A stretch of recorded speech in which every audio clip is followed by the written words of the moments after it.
Matthew chapter 7. Praise the Lord.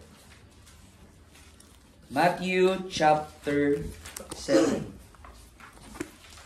Basahin natin sa verse 13 and verse 14. Babasahin ko muna sa English and then kung sino pwede magbasa ng Tagalog. Enter ye in at the strait gate, for wide is the gate, and broad is the way that leadeth to destruction, and many there be which go in thereat. Because strait is the gate, and narrow is the way which leadeth unto life, and few there be that find it. Sino pong pwede magbasa sa Tagalog? Kayo'y magsipasok sa makipot na pintuan, sapagkat maluwang ang pintuan, at malapad ang daan patungo sa pagkapahamak, at marami ang dooy nagsisipasok. Sapagkat magipot ang pintuan, at makitid ang daan patungo sa buhay, at kakaunti ang nakakasumpungan noon. Praise God. So, sabi po dyan mga kapatid, meron pong dalawang gate na ibinigay po na ating pagpipilian sa buhay. Ano yung gate na yon? Yung makipot na daan at yung maluwang or wide sa English. So, yan yung dalawang gate mga kapatid na pinapapili sa atin ng Panginoon. So, yung narrow gate, pag-usapan natin sa Friday. Sa ngayon, pag-usapan muna natin yung the wide gate. Yung malapad na daan. And pag-usapan natin bakit ano itong wide gate, saan ito papunta, at bakit ang mga tao ay gusto dito sa wide gate. Lahat magsabing wide gate. Wide gate. Okay, so malinaw po mga kapatid na si Jesus ay hindi po naniniwala sa tinatawag na universalism. Kung familiar kayo sa salitang universalism, ang ibig sabihin po ng universalism, ito po yung doktrina na naniniwala sila na lahat daw ng tao sa mundo ay makakapunta sa langit. At ang kanilang argument ay, since mahal ni Lord ang lahat, ililigtas niya ang lahat. Dadalhin niya daw ang lahat sa langit. Yan po yung tinatawag na the doctrine of universalism. Na lahat daw mananalangit, lahat maliligtas, hindi mahalaga anong relihiyon mo, hindi mahalaga saan ka nagsisimba, hindi mahalaga anong doktrina mo, dahil at the end of the day, lahat naman din daw tayo ay mapapalangit. Lahat din daw tayo ay maliligtas. Ito po yung doctrine of universalism na sinimula ni Origen of Alexandria noong 185 to 254 AD. Pero yung ating text mga kapatid na nabasa ngayon in Matthew chapter 7, malinaw po na sinabi ni Jesus na meron lamang dalawang pupuntahan ang tao. That is the narrow way and the wide way. Or we can say the narrow gate and the wide gate. At sabi ni Jesus, sa dalawang choice na yan, isa lang dyan ang tamang daan. At ang tamang daan ay yung makipot na daan, hindi yung wide gate. No? Yung narrow, ang tamang daan.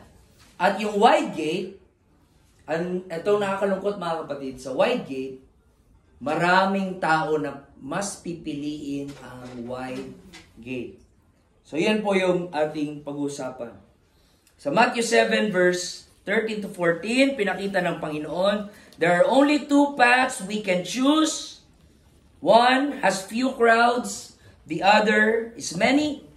Yung isa, ang daan ay papuntang eternal life, at yung isa ay daan papuntang eternal damnation. And by the way, wala pong third choice. Hindi po tayo pwedeng gumitna na, ako pastor, ayoko ng langit, pero ayoko rin ng impyerno. Dito lang ako, sasakto lang ako. Wala pong ganon. There's no third alternative. Pwede mong sabihin, hindi ako magdidesisyon. Well, pag di ka mag-decide, sabi nga, indecision is a decision.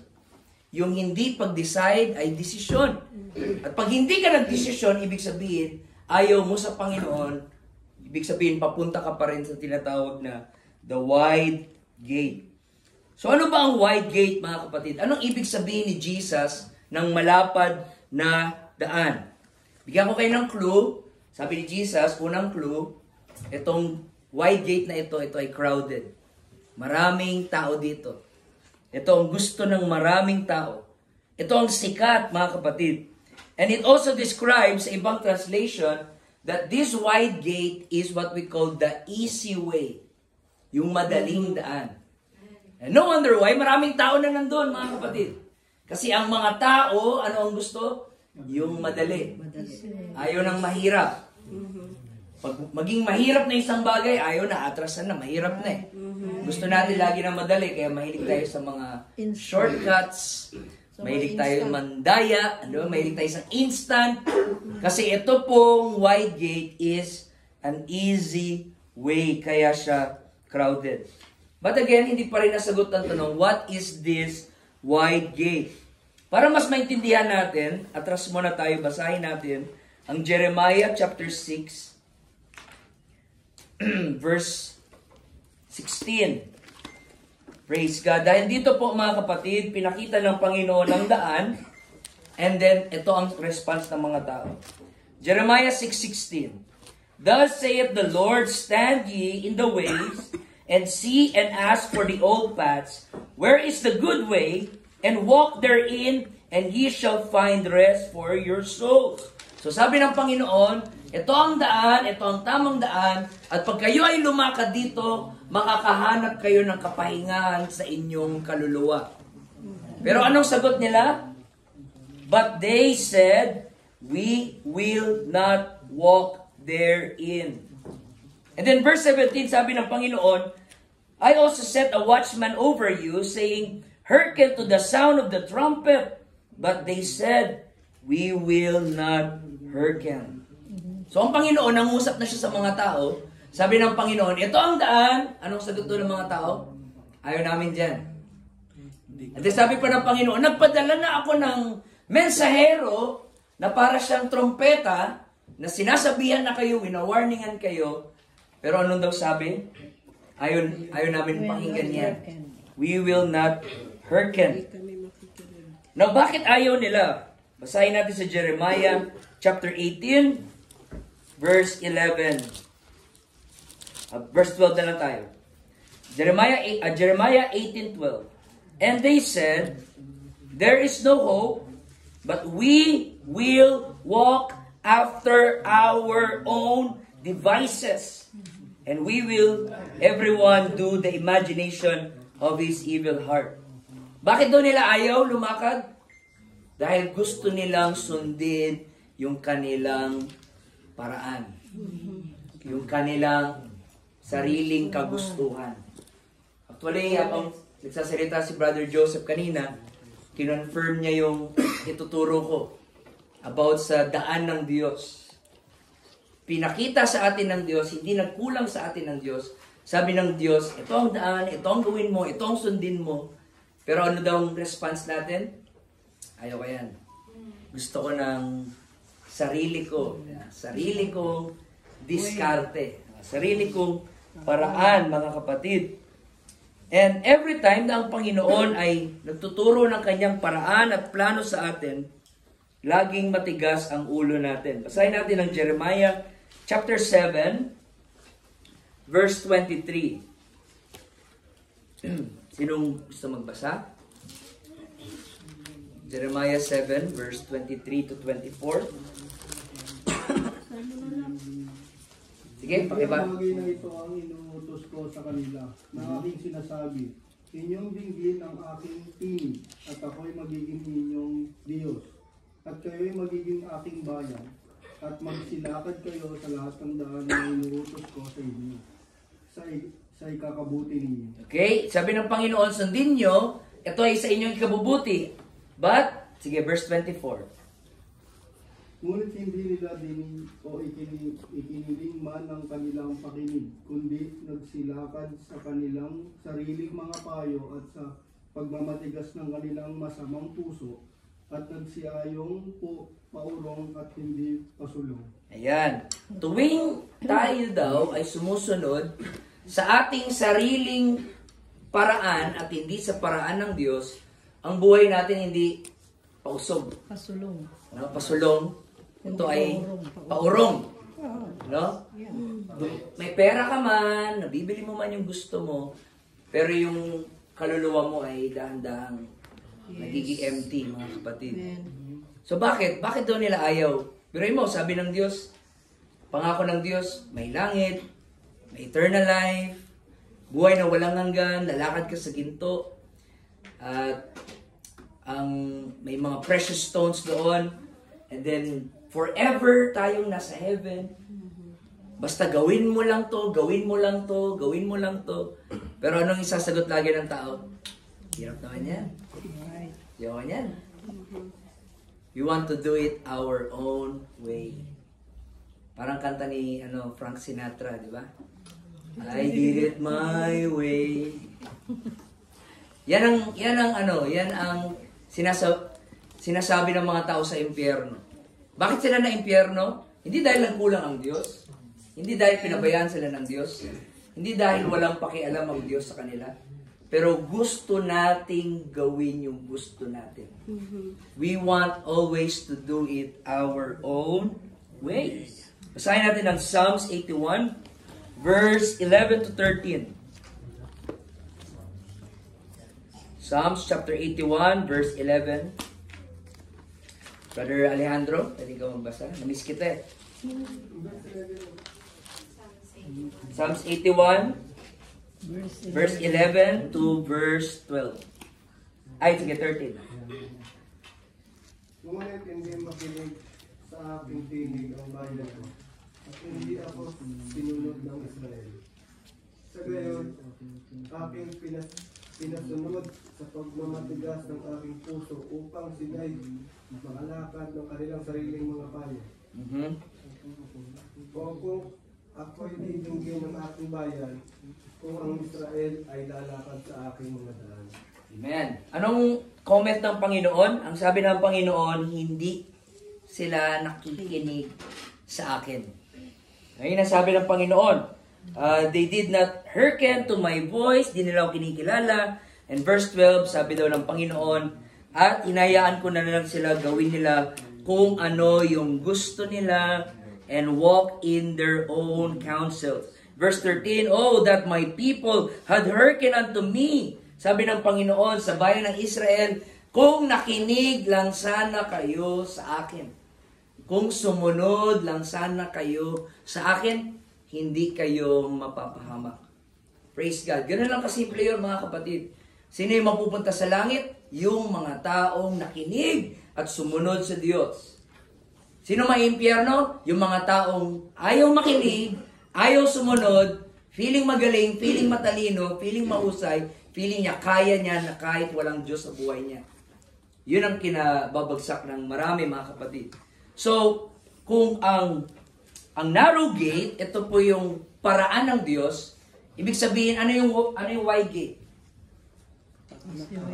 Yung paraan ng tao or paraan natin, mga kapatid. Ang wide gate, mga kapatid, hindi ito yung demonyo, no? Kundi ito po yung way of self. Hindi demonyo ang pinakakalaban natin. Kalaban natin ang demonyo, pero madali lang talunin ang demonyo. Matagal lang talo ang demonyo. May isa pang demonyo mahirap talunin. Yung nakikita mo sa salamin araw-araw, mga kapatid. Yun ang pinakamahirap kalaban. Dahil, sabi natin, mahal kita Lord, sambahin kita Lord, paglingkuran kita Lord. Pero pag may pinagawa ang Diyos sa atin na hindi natin gusto, gumagawa na tayo ng sarili nating paraan. Alam mo yung ginagawa mo? Wide gate ang tawag dyan. You are making your own plans, own way of self. Do it your own way. Your plans, your rules, your freedom, your life, your choice, your counsels, your device. Buhay ko to, wala niyong pakialaman. May desisyon ako, matanda na ako. Karapatan ko to, huwag kayong makialam. Yung church na yan, pinapakialaman yung desisyon ko sa buhay. I wanna do it my own way. Hallelujah. So itong wide gate, this is the gate of self-reliance. This is the gate of self-sufficiency. Na feeling mo, kaya ko na to. Kahit di ko kailangan ng church, di ko kailangan ng prayer, di ko kailangan ng Bible, di ko kailangan ng fellowship. Kaya ko to. Tatrabaho ako. Mapagal ako. Wala naman ako inapakan na tao. Kaya ko to, kaya ko to. Hanggang mamaya-maya, na-impyerno ka, nakakasabi na, kaya ko to, kaya ko to. Amen. Praise God. Ang pinaka-darkest time sa panahon po ng Israel ay ang Book of Judges. Grabe po yung immorality and violence and catastrophe sa Book of Judges. At ang pinaka-dahilan bakit sobrang sama ng panahon ng Book of Judges ay ito. Basahin natin ang Judges 21:25. Sinong gusto magbasa? Pakibasa sa Tagalog. Si ano na lang, Brother Jerry.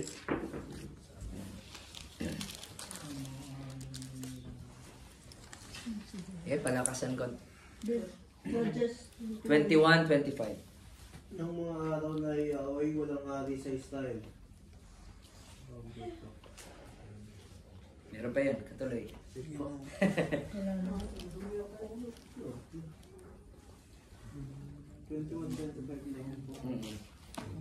Walang hari sa Israel. Nang mga araw na Yahweh, walang hari sa Israel. Ginagawa ang bawat isa ang matulid sa kanya sarili mga kapatid. Ayan. Ano daw ang ginagawa nila?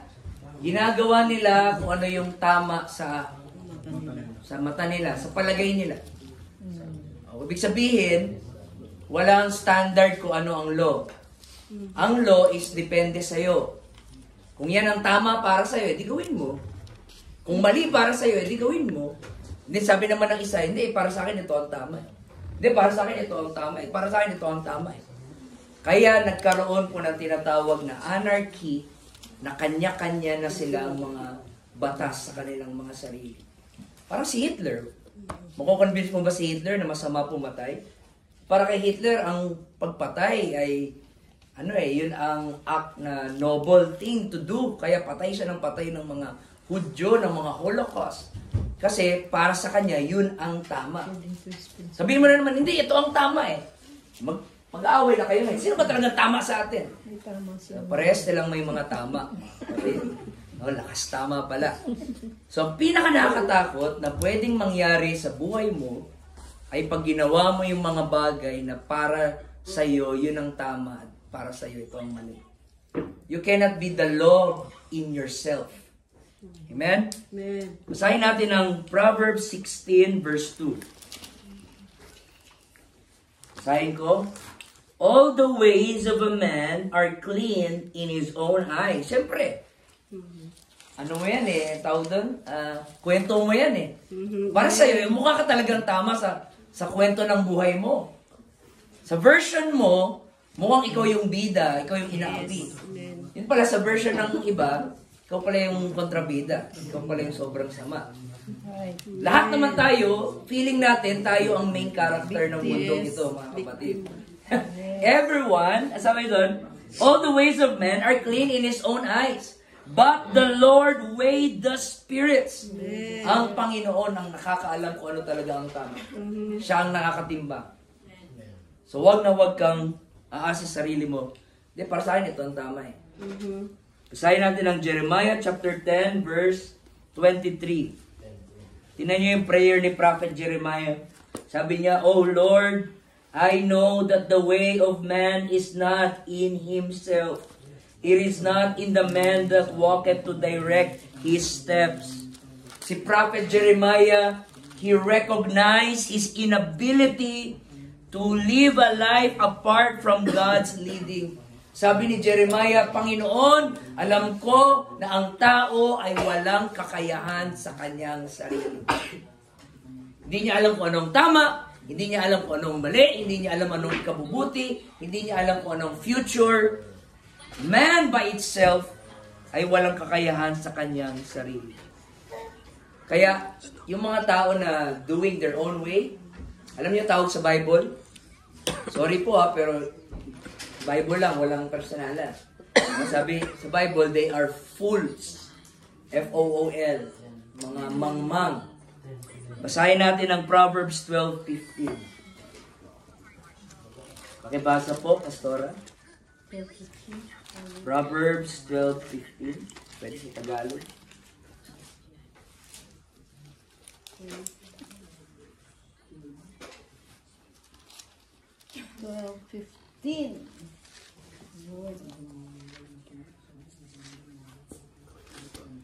Ang lakad ng mangmang ay matuwid sa kanyang sariling mga mata.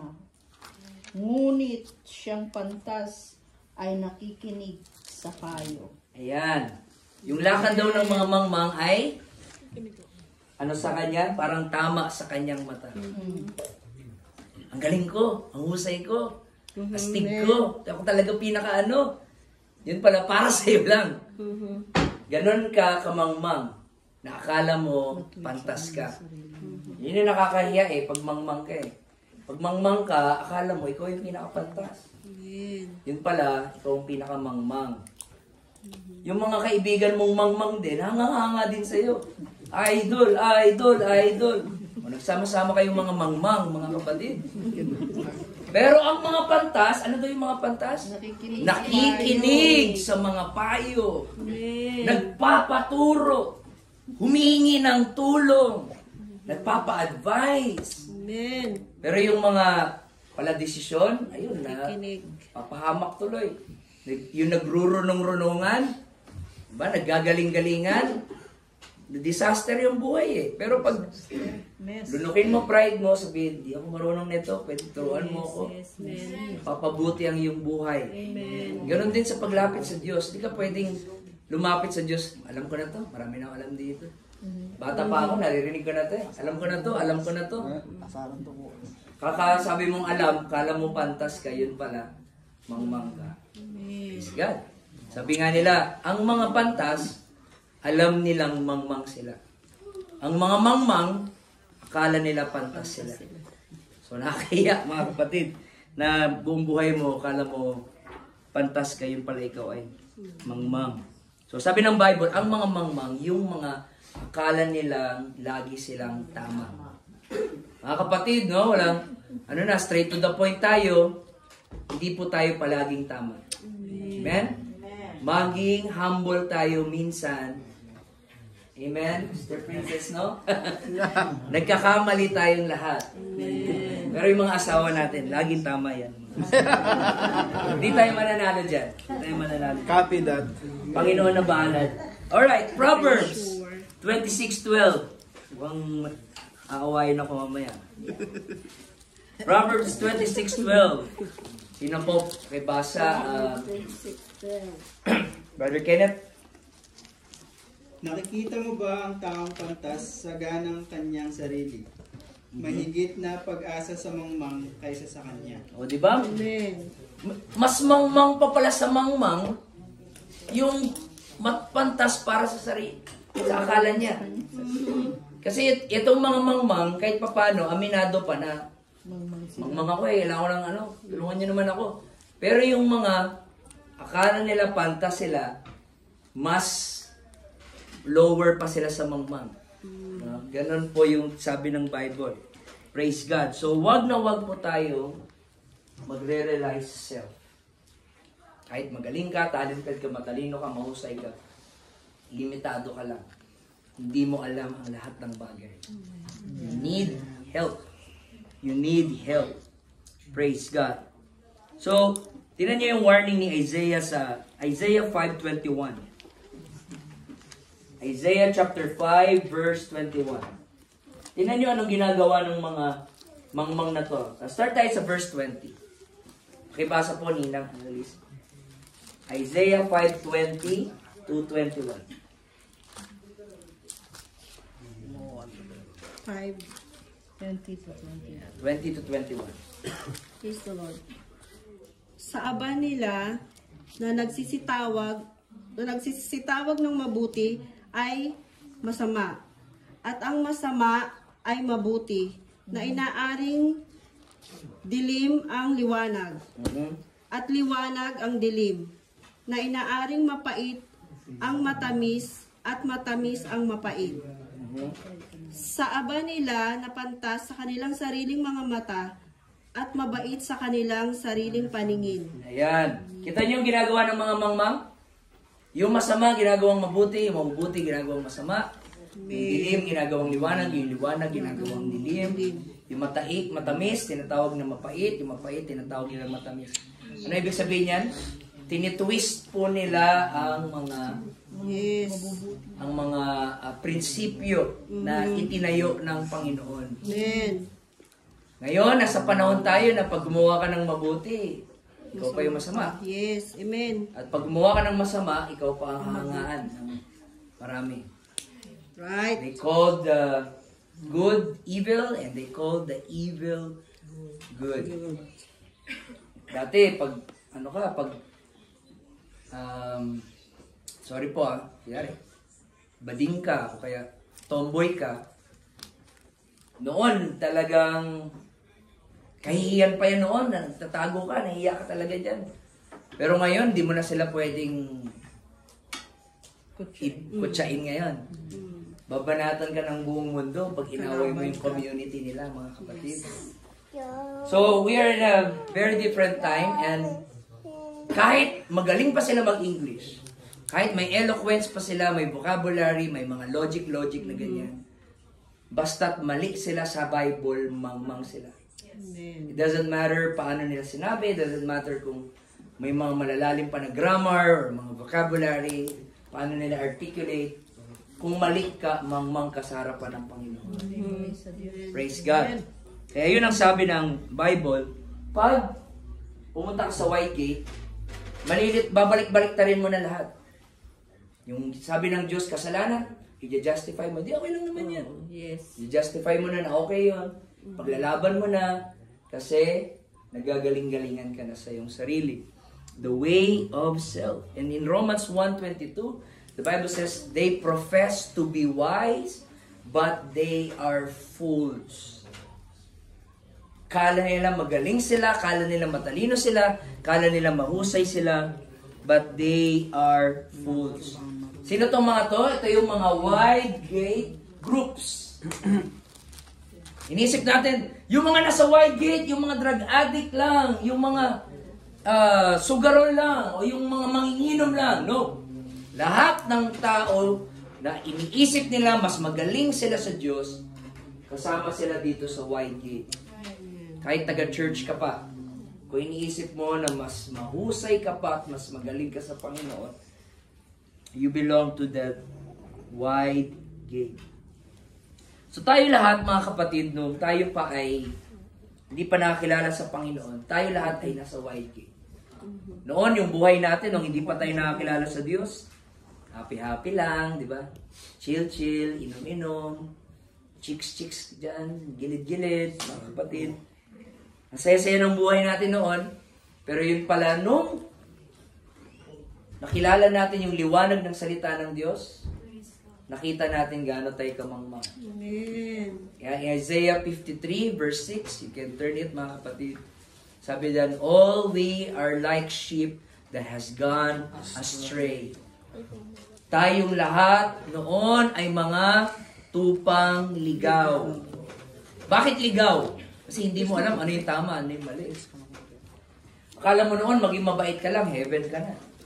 Akala mo noon, importante, wala ako inaapakan na tao, mahal ko pamilya ko, tapat ako sa asawa ko, langit na ako. No.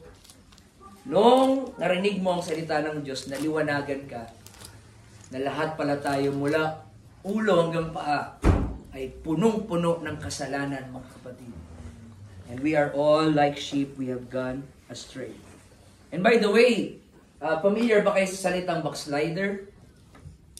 Iniisip natin, pag sinabing backslider, sila yung mga kapatiran sa church na hindi na nagsisimba. Sila yung mga dating nagsisimba na ngayon wala na, kaya ang tawag sa kanila backslider. Pero hindi po yun ang sabi ng Bible. Ito po ang definition ng backslider. Basahin natin ang Proverbs 14:13. Proverbs chapter 14, verse 14. Sorry, 14:14 ng Proverbs. The backslider in heart shall be filled with his own ways. Sino daw ang backslider? Yung punong-puno ng sarili niya. Mahusay ako, magaling ako, marunong ako. Ako ang pinakamagaling dito. Ako ang nakakaalam ng lahat. Alam mo, tawag sa'yo ng Panginoon, backslider. Because you are doing it your own way at hindi sa paraan ng Diyos. Na, kung babasahin niyo yung patras na verse 13, sabi pa doon, itong mga backslider, patawa-tawa sila, pero yung puso talaga nila malungkot. Even in laughter, the heart is sorrowful. And the end of that mirth, after ng party-party, mamaya mayroong heaviness. Crying. Mayroong kabigatan sa kanya. Kaya huwag kayong maniwala sa mga Sayahin. post sa Instagram o sa Facebook or sa My Day niya na ito hindi na nag-church, parang sese naman ang buhay niya. Hindi mo lang nakikita. Yun lang yung nakikita mo sa My Day niya, pero hindi mo nakikita yung itsura niyan pag siya na lang mag-isa sa kalagitnaan ng gabi. Hinahunting yan ng Panginoon. Binabangungot yan ng Panginoon, mga kapatid. Praise God. So, sino daw ang backslider? Yung taong filled with his own way. At ang pagiging backslider, itong nakatakot, hindi siya matter ng attendance sa church. Sabi doon, a backslider in heart. Pwede kang nasa church pero backslider ka na. Kasi yung puso mo wala na sa Diyos. Puro na yung gusto mo, pangarap mo, ambition mo, paraan mo. Kaya yun ang tinatawag na backslider in heart. Sinong similar story nito, di ba? Yung prodigal son. Sabi ng prodigal son sa tatay, Tay, ayoko na ng puro rules. Ayoko na dito sa bahay. Ayoko na ng mga curfew na yan. Gusto ko na magkaroon ng sarili kong buhay. Bigay mo na sa akin yung pamana ko, which is very insulting sa culture nila dahil kiniklaim lang yun pagpatay na yung tatay. Pero siya, claim niya, buhay pa. Anong pinapakita niya? Dad, sana patay ka na. Yun ang ibig niya sabihin. I wish you were dead para makuha ko na yung pera ko. Dad, bigyan mo na sa akin yung pera ko. Gusto ko na mag-independent. Gusto ko na mag-sariling buhay, sariling bahay, sariling desisyon. Sa buhay na gusto ko. Sa una, masaya yon. Pero sa huli, anong nangyari sa kanya? Andoon, kasama sa mga baboy, mga kapatid. Hindi naging masaya ang buhay when you're doing it your own way. Frank Sinatra, mga kapatid. Not your own way. So, bakit ang mga tao ay gusto ng wide gate? Why people want to enter the wide gate? Bakit? Can I get answer? Easy way. Ayan. Hindi mo kailangan ng commitment. Diba? Ito yung mga tao na mahal daw si Jesus, pero gusto maglingkod kay Jesus na madalian. Upo lang simbahan, tamang amen, tamang ganon, then uwi na, then gawin mo na naman yung gusto mo, panoorin mo na naman yung gusto mo, sasabihin mo na naman yung gusto mo, iinumin mo na naman yung gusto mo, pakikisamahan mo na naman yung gusto mo na hindi gusto ng Diyos. You're still doing it your own way. It's the wide gate, mga kapatid. Hallelujah. So, pagiging Christian, it is death of yourself. Pag sinabi mong Kristiyano ka na, ibig sabihin, wala ka ng desisyon ngayon. Si Lord na ang magdidesisyon sa buhay mo. Kasama doon yung susuotin mo, kasama doon yung pag-budget mo ng pera mo, kasama doon yung mga lingwahe na lumalabas sa bibig mo. Lahat ko, dapat si Lord na lahat ang magdidesisyon. Either si Lord ang masunod or ikaw ang masunod. Sinong gusto mong masunod? Si Lord, pag siya masunod, kaya kanyang dalhin sa langit. Pag ikaw masunod, kayang-kaya mong dalhin sarili mo sa impyerno. You make your own decision, mga kapatid. Praise God. So, gusto ng mga tao sa wide gate, tama yun, dahil madali. Yung gusto mo ang masusunod, self-expression, self-righteousness, my plans, my rules, my choice, my way. It's all about me. Ako. That's why sabi ng Bible sa huling araw, ang mga tao, they will be lovers of themselves. Mahal na mahal nila yung kanilang mga sarili. Bakit ayaw mo maglingkod sa Panginoon, Brad? Kasi hindi niya pa mag-give up yung mga sarili niya kagustuhan. Kaya nga sa panahon natin ngayon, ang hirap na pong mangarap. Dahil ang mga tao ngayon, hindi nila gusto marinig yung kailangan nilang marinig. Ang gusto nilang marinig yung gusto nilang marinig. Yung masarap sa tenga ang pakinggan. Yung mga mensahe na ang sasabihin, okay lang yan, kahit anong ginagawa mo, mahal ka pa rin ng Diyos. Sige lang, okay lang, tanggap ka ng Panginoon. Di mo kailangan magbago, di mo kailangan magsisi, di mo kailangan ng commitment.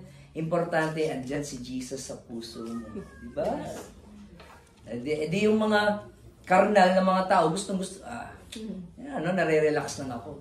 Right. Pero yung totoong pangangaral talagang nakaganon sa upuan mga kapatid, parang hindi mapakali.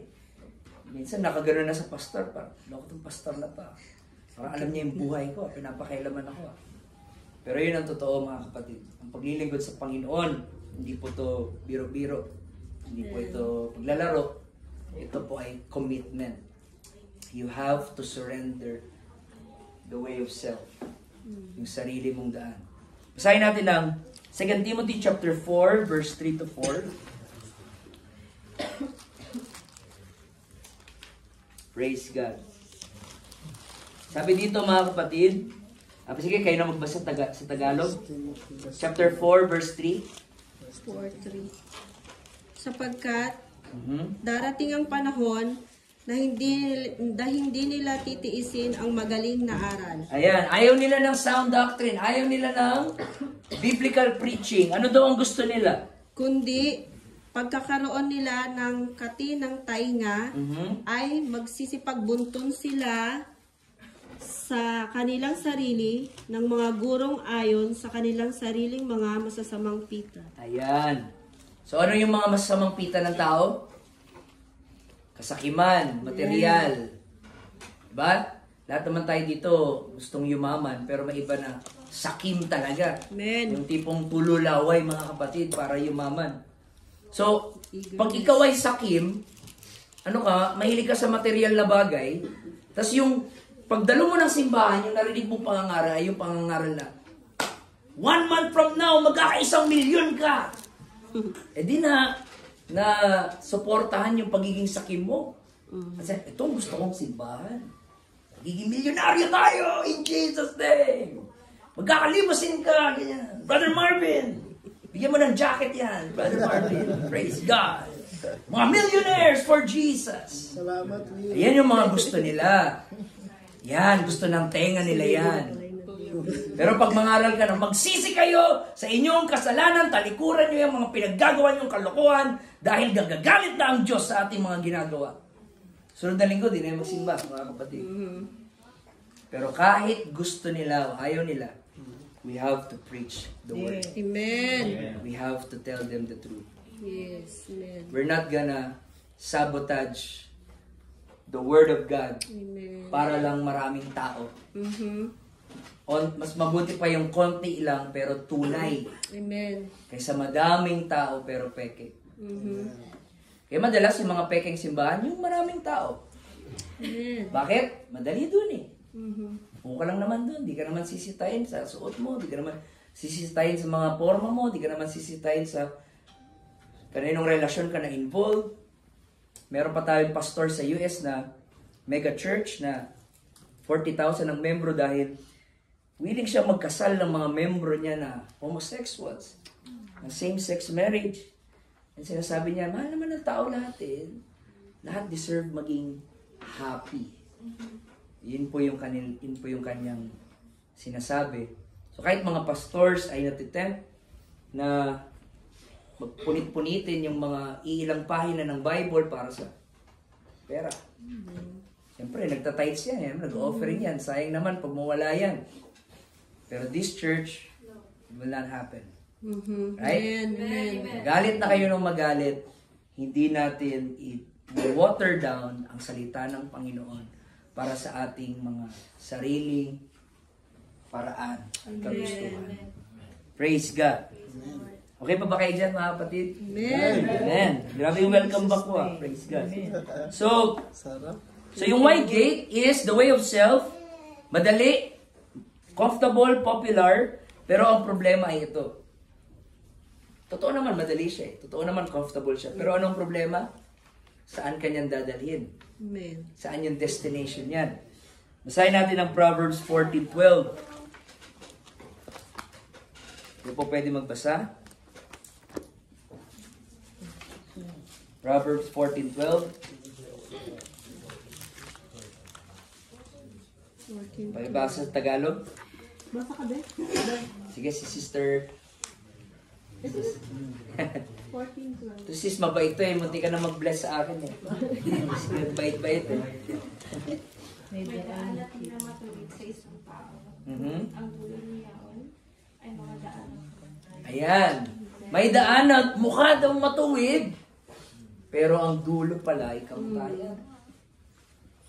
Sarap eh. Gandang daan eh. Masaya eh. Baka ito talaga yung paraan ng Diyos kasi ang saya-saya. Yun pala sa dulo ay kamatayan. Kasi ang kasalanan naman, di yan naniningil agad eh. Parang credit card yan. Amen. Enjoy now, but Pay pay later. later. Gaya ng demonyo. Sige, gawin mo lahat ng gusto mo. Pero sa judgment day, pagbayaran mo. Ano ang bayad? Impyerno. The wages, salary. Ang kabayaran sa kasalanan ay kamatayan. Pero sa Panginoon, ano sa Panginoon? Ang Panginoon sa Kanya, well, sa ngayon, hindi ganun kasaya, hindi pa ganun kadali, pero tiis lang na onte sa dulo nito, habang buhay naman na kasiyahan. Ganun ang Panginoon, mga kapatid. Never siya nag-promise, sa akin ka, happy-happy na. Hindi, sabi pa nga ni Lord, darami ang iyong mga problema at pagsubok.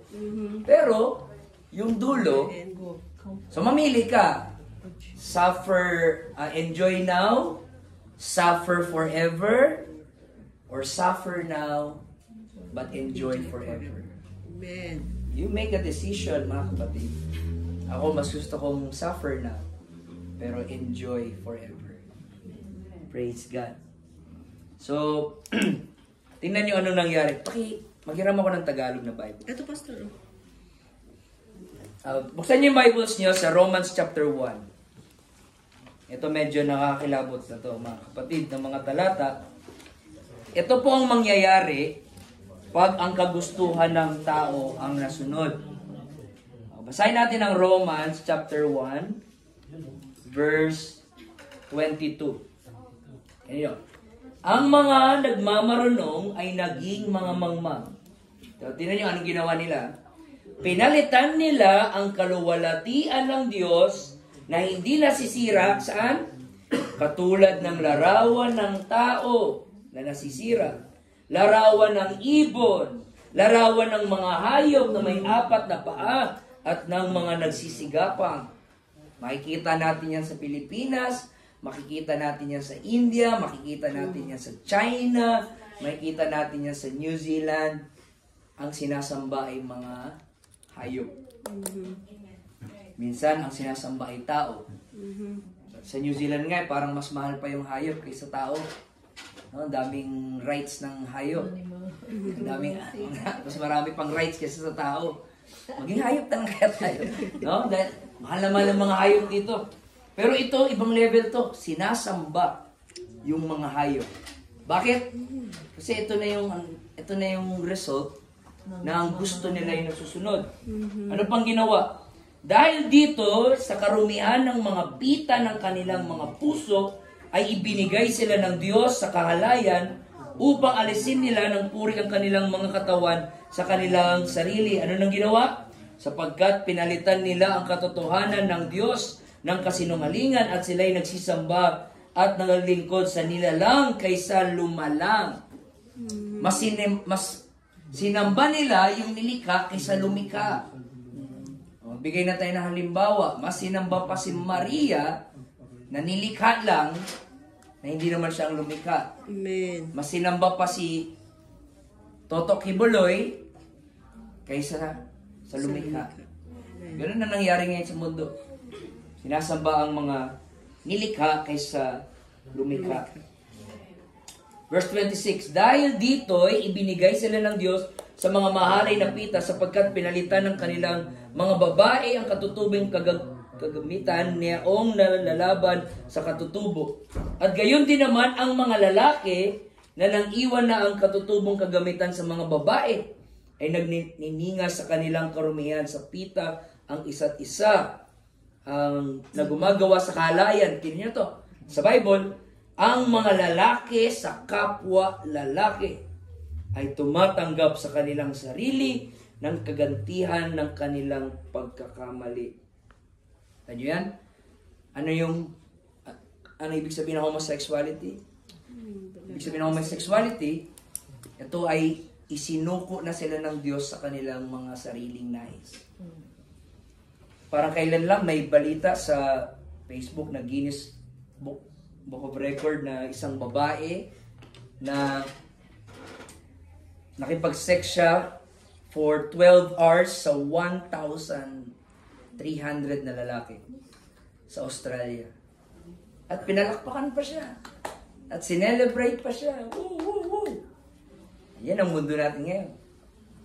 Yung mga mali ay sineselebrate, pinupuri. Pero yung pag-Bible ang dalhin mo, ikaw ay ipapersecute. Pag maglingkod ka kay Jesus, ipapersecute ka na wala namang ginawang masama si Jesus sa kanila. And that's the world that we're living in. Dahil dito, verse, sana tayo? 27? Yes. At gayon din naman ang mga lalaki na verse 28 na pala. At palibhasa ay hindi nila minagaling na kilalanin ng Diyos, ibinigay sila ng Diyos sa isang mahalay na pag-iisip upang gawin yung mga bagay na hindi nararapat. Ano na marami ngayon? Adultery, partner-partner, tinatawag nilang mga tatlo-tatlo, apat-apat, maramihan, incest, mag-ama, mag-ina, ginagawa na lang normal, sex sa hayop, may mga tao sa Japan, pinakasalan yung robot, may isa pinakasalan yung kambing, sa US may pinakasalan yung pizza. Ano ba nangyari? Pati pizza, inasawa mga kapatid. Ang dami-daming naghanap ng asawa dito, yung pizza yung inasawa. But these are all the result pag ang tao ang nasunod. Verse 29, nangapuspos sila ng buong kalikuan, ng kasamaan, kasakiman, kahalayan, puspos ng kapanaghilian, na pagpatay sa kapwa-tao, pagtatalo, pagdaraya ng mga kasamaan, mga mapagupasala, mga mapanirang puri, mga napupuot sa Diyos, mga manlalait, palalo, mga mapuri. Ang hirap ng mga Tagalog, no? Masuwayin sa mga magulang, mga haling, mga hindi tapat sa tipanan, mga walang katutubong pagiliw, mga walang habag, na bagamat nalalaman nila ang kautusan ng Diyos, na ang mga nagsisigawa ng gayong mga bagay ay karapat-dapat sa kamatayan, ay hindi lamang gayon ang ginagawa, kundi naman, tingnan nyo, hindi lang nila ginawa, kundi pinapayagan ang mga nagsisigawa ng mga yaon. Ano ibig sabihin? Yung kasalanan na kinagagalit ng Diyos, nililegalize na ng mga tao ngayon. Ganun po mga kapatid. Ang Panginoon galit sa divorce, pero ang mga tao pinupush na maging legal. Buti sa Pinas kahit paano ay conservative pa yung ating bansa. So, lahat ng kasamaan, hindi lang sila maka-full force sa isang dahilan. Kasi andito yung church at andito yung Bible. Hanggat nandyan ang iglesia na yan at ang Bible na yan, hindi natin magagawa yung mga gusto natin. Kaya gagawin nila ang lahat, matanggal lang yung Bible na yan at matanggal ang Christianity. Kaya ang Christianity, inaatakin. Wala ako ibang alam na religion na binabanatan ng mundo kundi Christianity. Hindi naman nila nilalait si Allah, hindi naman nila nilalait si Buddha. Kamakailan lang, merong theater play about si Jesus Christ at ang nag-portray ay bakla. Mga kapatid, this is just the way of the world to mock the church. Bakit? Kasi alam nila hanggat andyan ang mga Kristiyano, hindi nila magawa yung mga kahalayan na gusto nilang gawin. Yung mga atheists, hindi ko naniniwala na ayaw nila sa Diyos dahil lang sa science or sa evolution. Dahilan na lang yun. Isa lang ang dahilan bakit ayaw nilang maniwalang may Diyos. Dahil sa kasalanan na kanilang ginagawa, mga kapatid. Ayaw nila na may Diyos na magpaparusa sa kanilang mga ginagawa. So, the point is, ito yung wide gate. Kita natin ang gender confusion, Pride Month celebration. Makukulong ka pag pumatay ka ng baby na dolphin or whale. Pero hindi ka makukulong pag mag-abort ka ng baby na tao. Biblical marriage is mocked, sexual sin is freedom, illicit affair is normalized. So this is the way of self, this is the way of death, this is, mga kapatid, the wide gate.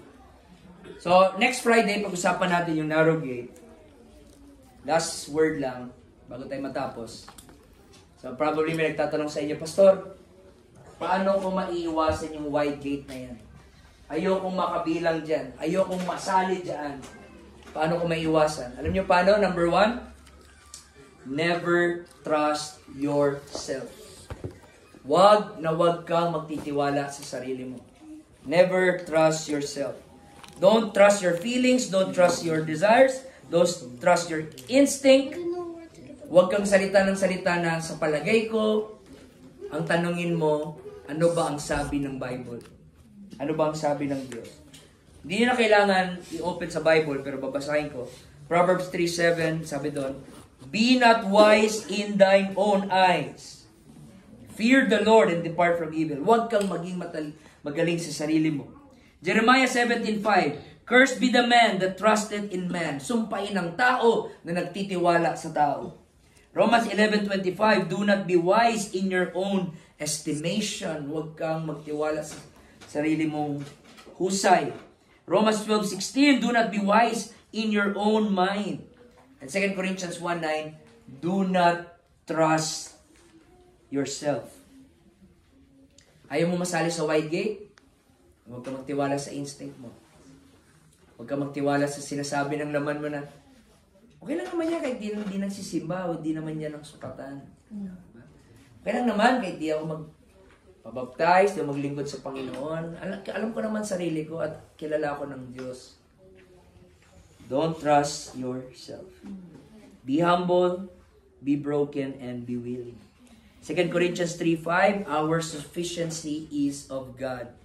Wala tayong pinakakailangan, mga kapatid, kundi ang ating Panginoon.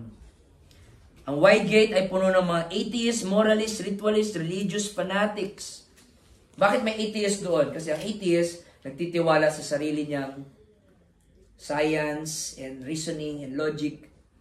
Ang moralist ay yung nagtitiwala sa kanilang moralidad na, mabait naman ako, wala akong inapakan ng tao, kaya langit ako. Ang ritualist, yung mga naniniwala na, porkit gumagawa sila ng ritual, langit sila. Nangungumpisal naman ako, nag-ama namin naman ako araw-araw, 3 times a day, nag-sign of the cross naman ako, ligtas ako. Ritualist. At yung mga religious fanatic na iniisip nila, porkit UPC sila, Pentecostal sila, ligtas sila. Never trust yourself. Don't trust yourself. Don't trust your reasoning, don't trust your morality, don't trust your rituals, don't even trust the name of your denomination. But the true biblical Christianity is, anong sabi ni Jesus? Deny yourself. Take up your cross and follow me. Deny yourself. Mga kapatid, iwasan natin ang wide gate. Iwasan natin ang wide gate. At kung meron akong word of advice sa inyo, ito lang. Hindi nyo kaya. You cannot do it. You cannot save yourself. You cannot help yourself. You cannot survive by your own self. You cannot do it. You need a Savior. Amen. At yun ang in-offer ng gospel. Amen. Meron tayong Savior na sa panahon na hindi natin kaya, kayang-kaya ng ating Panginoong Jesus. Now, I can do all things through Christ, which strengtheneth me. Praise God. Last verse. Sabi ni Jesus, John chapter 15 verse 5, I am the vine, ye are the branches. He that abideth in me, and I in him, the same bringeth forth much fruit. And I love this last line. For without me, you can do nothing. Amen. Sabi ni Jesus, without me, you can do nothing. Let's pray. Lord, palayain mo kami, O Diyos, sa panlilinlang ng aming mga sariling galing, sariling talino. Turuan mo kami, Lord, na hindi magtiwala sa aming mga sarili, kundi magpakumbaba kami at lumapit sa iyo. Because wide is the gate, and many people are in that wide gate that leadeth to destruction. We don't want to trust ourselves. We want to put our faith and our trust in you alone, Panginoon. Lord, I pray sa bawat isa na nandito ngayong gabi, kung meron pa sa amin dito na hindi pa binibigay ang kanilang buhay sa iyo, kausapin mo sila at i-convict mo ang kanilang mga puso that they will come to a decision na maglingkod sa iyo at hindi mapabilang sa mga tao sa wide gate na pinipili ang madali, pinipili ang komportable, hindi nila pinipili ang totoong daan. Father Lord, deliver mo kami, Panginoon, upang kami ay makasama hanggang sa araw ng iyong pagbabalik. In Jesus' name, Amen.